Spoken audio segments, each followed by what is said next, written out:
Very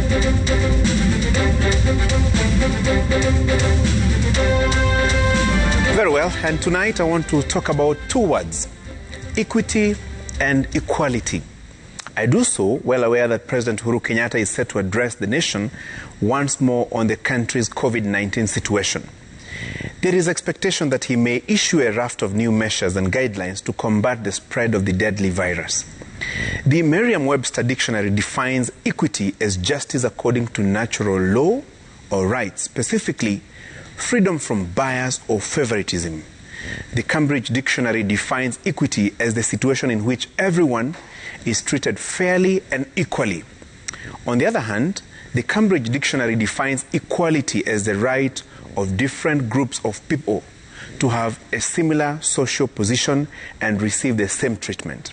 And according to the Merriam-Webster Dictionary, equality is the quality or state of being equal.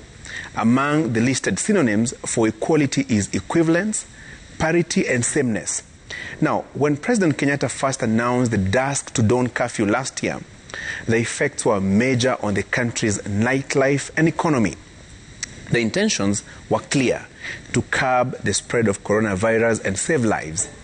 We all remember how security agencies enforced the curfew, at times in an overzealous manner, even leading to loss of lives and injuries.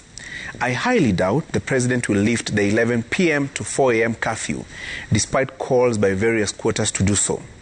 The COVID-19 statistics are not looking good, with the positivity rate at times hitting 14%.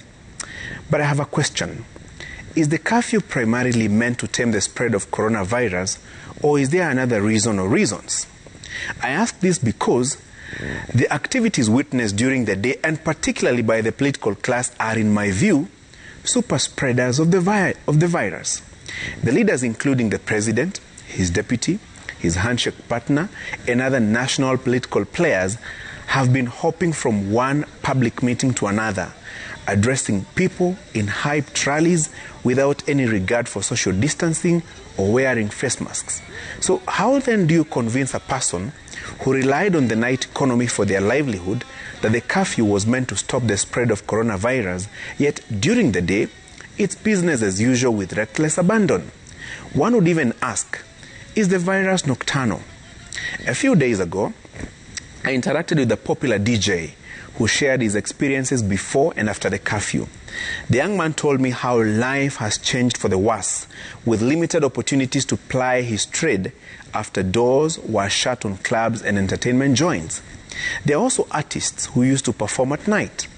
Their plight shared by tens of waiters, waitresses, taxi drivers, matatu crews, and all those who depended on the nightlife for their economic sustenance. There are also churches that held keshas and night concerts before curfew became part of our normal life. Get me right, I'm not in any way dismissing the night curfew. I'm just asking the questions I know many Kenyans are asking. I have tried to look for information on the virus, and I'm yet to stumble on any that confirms that the virus is at its most potent when darkness strikes. So this is my point. Let there be equity.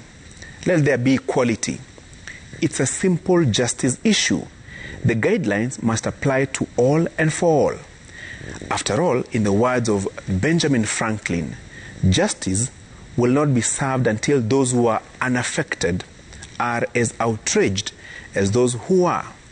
That justice will only be realized if compliance with COVID-19 protocols start from the very top. For now, we have two pandemics, COVID-19 and another one called impunity. That's my punchline.